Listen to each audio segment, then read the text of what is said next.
नमस्कार, मी आदित्य बागवे. मी मोनिशाज मंत्रामध्ये actually treatment घेतो आहे काही 3 ते 4 महिन्यांपासून माझ्या स्पायनल कॉर्डच्या इश्यूसाठी आणि सध्या हिमालयात आलो आहे त्यांच्याबरोबर.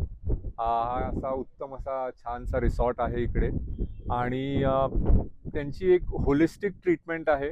औषधावर फोकस न करता आपल्या नाड्यांवरती, चक्रांवरती आणि बाकी कोरियन थेरपीवर यूज करून ट्रीट करायची. आणि मला वाटतं सर्वात महत्त्वाची गोष्ट म्हणजे मला जी आवडली ती होती की त्यांची जी काळजी आहे आपला आजार बरा होण्यासाठी, ती म्हणजे माझ्यापेक्षा पण जास्त आहे की मी बरा व्हावं म्हणून ते जे काळजी करतात आणि ते ज्या गोष्टी घेतात, ॲक्शन्स देतात, मला प्लॅन देतात आणि काही गोष्टी माझ्याकडनं करून घेतात, ज्याने माझ्यात भरपूर इम्प्रूव्हमेंट पण आली आहे. आणि असं चालू राहिलं तर I will be out of this. अजून एक गोष्ट मला वाटते की जनरली या रिट्रीटमध्ये मी बघितलं की खूप लोक साधारण 55, 50, 60 या वयोगटातली आहेत आणि मी हेही सांगेन की 65 आणि 60 या वयोगटातली माणसंसुद्धा माझ्यापेक्षा जास्त फिट आहेत. त्यांची ट्रीटमेंट घेताना मला हेही आढळलं. पण तरुण मुलांनी, माझ्यासारख्या मुलांनी ज्यांचा जन्म 90 साली आणि माझा जन्म 83चा आहे.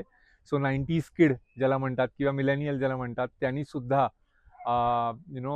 ह्याचा पुरेपूर मे बी रिसर्च पण करावा आधी आणि मग त्यांना माहीत पण नसेल कदाचित या वयोगटातल्या लोकांना किंवा आपल्याला वाटतं की आपल्याला त्रासच नाही आहे तर आपण कशाला जावं. पण त्रास होण्याच्या आधीच जर आपल्याला या गोष्टींची कल्पना झाली तर पुढे त्रास होण्याची गरजच भासणार नाही आणि कुठलीही औषधं तुम्हाला कधी घ्यायला लागणार नाहीत याची काळजी ते घेतात.